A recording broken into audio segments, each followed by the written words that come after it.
അക്കോമഡേഷൻ്റെ അകത്തിരിക്കുമ്പോഴാണ് പെട്ടെന്ന് ഒരു നല്ലപോലെ സൗണ്ട് കേൾക്കുന്നത്. എന്താടാ മെറ്റലാതെ സൗണ്ട് കേൾക്കുന്നു പറഞ്ഞിട്ട് പുറത്ത് പോയി നോക്കുമ്പോൾ ഇതാ മക്കളെ ഐസ് മഴയാണ് പെയ്യുന്നത്.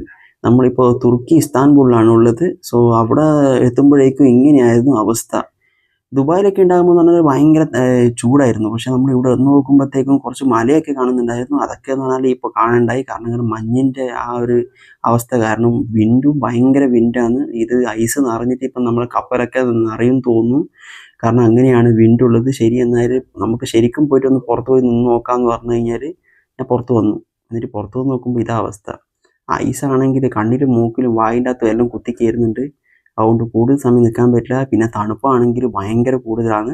ശരിയെന്ന് പറഞ്ഞിട്ട് ഞാൻ നേരെ അകത്ത് പോയിട്ട് ശരി രാത്രിത്തെ കാര്യം ആസ്വദിക്കാമെന്ന് പറഞ്ഞിട്ട് മേലെ പോയിട്ട് നമ്മൾ എന്താക്കി അക്കോമഡേഷൻ്റെ മേലെ ബ്രിഡ്ജിൽ നിന്ന് നോക്കുന്ന വ്യൂ ആണിത്. അപ്പോൾ എല്ലാവരും കൂടിയിട്ട് അവിടെ നിന്നിട്ട് ബഹളം ഉണ്ടാക്കുകയാണ് ഐസ് കാരണം. പിന്നെ ഞാൻ എന്താക്കി നേരെ അക്കോമഡേഷൻ എന്നിട്ട് എൻ്റെ ക്യാബിൻ്റെ വിൻഡോയിലേക്ക് കൂടി കാണുന്ന കാഴ്ചയാണിത്. എന്തൊരു ബ്യൂട്ടിഫുൾ ആണല്ലേ. അപ്പോൾ ഇതുപോലത്തെ കാഴ്ചകളൊക്കെ നമ്മൾ ഷിപ്പിൽ കയറി കഴിഞ്ഞാൽ എന്തായാലും കാണാൻ പറ്റും. ഓരോ നാട്ടിലെ ഓരോ ക്ലൈമറ്റും കാര്യങ്ങളൊക്കെ.